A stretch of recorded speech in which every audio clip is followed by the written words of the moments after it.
नमस्कार दोस्तों, भारत की बात राय के साथ और खेल नीति में आपका स्वागत है। मैं हूं राहुल सिंह राय। उत्तर प्रदेश की सियासत का पारा काउंटिंग के बाद एकदम ठंडा हो गया, लेकिन बिहार का पारा तेजी से बढ़ रहा है। सबसे बड़ा पारा इसलिए बढ़ रहा है कि बिहार की सियासत में कुछ चेंज होने वाला है। शायद एनडीए गठबंधन में एक टूट होने वाली है, ऐसा लग रहा है। क्योंकि कल बिहार विधानसभा में जिस तरीके से नीतीश कुमार का चेहरा देखने को मिला, विधानसभा अध्यक्ष पर जिस तरह से भड़के, वो लगा कि कुछ न कुछ तो कहीं मामला अलग चल रहा है। क्योंकि मुकेश सहनी इस बात पर अडिग है कि वो बीजेपी के खिलाफ विधान परिषद में अपना कैंडिडेट उठाएंगे, लेकिन अभी भी वो जेडीयू के साथ खड़े दिखाई दे रहे हैं। कल की एक बयान उन्होंने दिया कि लालू प्रसाद यादव इस मामले में उनके नेता हैं, कि लालू प्रसाद यादव को उन्होंने कहा कि हम लालू प्रसाद यादव को दिल से चाहने वाले लोग हैं। बात को सियासत के मोड़ पर धीरे धीरे जाती दिखाई दे रही है। लेकिन कल वहां की विधानसभा में, बिहार की विधानसभा में क्या हुआ, पहले इस वीडियो को देखिए आप। अभी आपने एक वीडियो देखा कि इस वीडियो में आपको ये पता लगेगा कि बिहार विधानसभा की कार्रवाई में किस तरीके से नीतीश कुमार ने स्पीकर विजय सिन्हा पर, उनकी कार्रवाई पर एक सवालिया निशान लगाया। इतने तल्ख इशारे में उन्होंने सवालिया निशान लगाया कि जिससे पूरे देश की राजनीति में कौतूहल मचा हुआ है। वीडियो देखने के बाद आपको लगेगा, लेकिन मैं पहले ये कारण बता दूं कि विजय सिन्हा साहब क्यों नाराज है। विजय सिन्हा साहब जो विधानसभा के स्पीकर हैं और लखीसराय से एमएलए हैं, उनके ही क्षेत्र में सरस्वती पूजा के दौरान बार डांस वालों ने डांस किया उनके इलाके में, तमाम सरस्वती पूजा स्थानों पर। लेकिन एक जगह एक स्थल पर बार वालों ने डांस किया सरस्वती पूजन उत्सव के दौरान, तो वहां पर कुंदों से लोगों ने फायरिंग की। लेकिन वहां से 2 लोगों को पुलिस ने उठाया कि ये लोग यहां पर अश्लील हरकत कर रहे थे।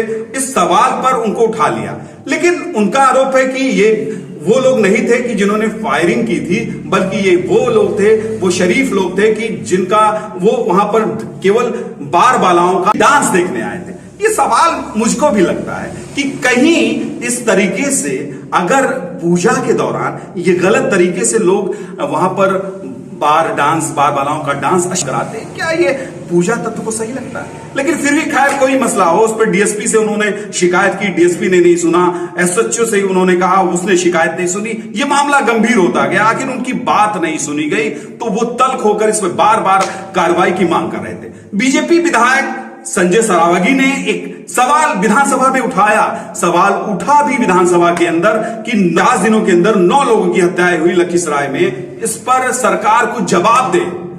मंत्री विजेंद्र यादव जवाब दे रहे थे, लेकिन मंत्री विजेंद्र यादव के जवाब पर भी वो तल्ख हो रहे थे। और आखिर में जब नीतीश कुमार ने विधानसभा में प्रवेश किया तो उन्होंने इसको अपना मुद्दा बना लिया। लेकिन इतने तल्ख होकर आज तक किसी विधानसभा में मुख्यमंत्री ने विधानसभा अध्यक्ष पर इतनी सवालों की बौछार नहीं की, उसे संविधान का पाठ नहीं सिखाया। और यह पहला ऐसा मामला पूरे देश स्तर पर है कि क्योंकि विधानसभा अध्यक्ष हैं वो बीजेपी से ताल्लुक रखते हैं, और शायद इस कारण कुछ तल्खी सामने देखने को मिल रही है। आखिर ये रिश्ता बीजेपी का जेडीयू के साथ बना रहेगा, ये टूटेगा? लेकिन इशारा बहुत कुछ कर रहा है। इससे बाद में वो राज्यपाल से भी मुलाकात करने गए। अब राज्यपाल से शिष्टाचार की मुलाकात थी, लेकिन सवाल तो और भी खड़े होंगे कि आखिर ये होना क्या चाह रहा है। इसको मैं ये कहूंगा कि ये बिहार की राजनीति में एक फिर से बदलाव होने वाला है।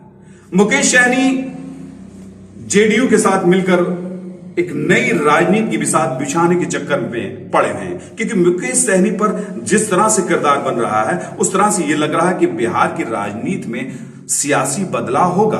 और हो सकता है कि यह सियासी बदलाव बड़े अलग तरीके का होगा। यह बदलाव पूरे देश की राजनीति में कौतूहल बना देगा, क्योंकि बिहार में इस तरह की नाराजगी बीजेपी और जेडीयू में बढ़ते गतिरोध ने पूरे राष्ट्रीय राजनीति पर एक सवाल खड़ा कर दिया है। आखिर क्या होगा बिहार में? बिहार में वही होगा, क्योंकि बिहार में हमेशा इस तरह के गठबंधन टूटते और बनते रहेंगे। लेकिन अब चूंकि विपक्षी दलों को लग रहा है कि जो नॉन बीजेपी लोग हैं, उनको यह लग रहा है कि कहीं ना कहीं हमारा ग्राफ घट रहा है और बीजेपी बढ़ती जा रही है, और बीजेपी कहीं हमको ना खत्म कर दे, ये भी सवाल होगा नीतीश जी के सामने। ये सारी चीजें हो रही हैं। लेकिन जो भी हुआ, बिहार विधानसभा में बड़ा तल्ख हुआ। ये टिप्पणी आपको इसलिए मैं दिखा रहा हूं कि आप भी जानिए कि आखिर मर्यादाएं क्या होती हैं। ठीक है, हमारे गठबंधन बेमेल हो सकते हैं, लेकिन हमारी औपचारिकता सदन में क्या हो सकती है, सदन में हमें क्या करना है, ये हमको देखना पड़ेगा। इन्हीं मुद्दों के साथ फिर मिलेंगे। नमस्कार।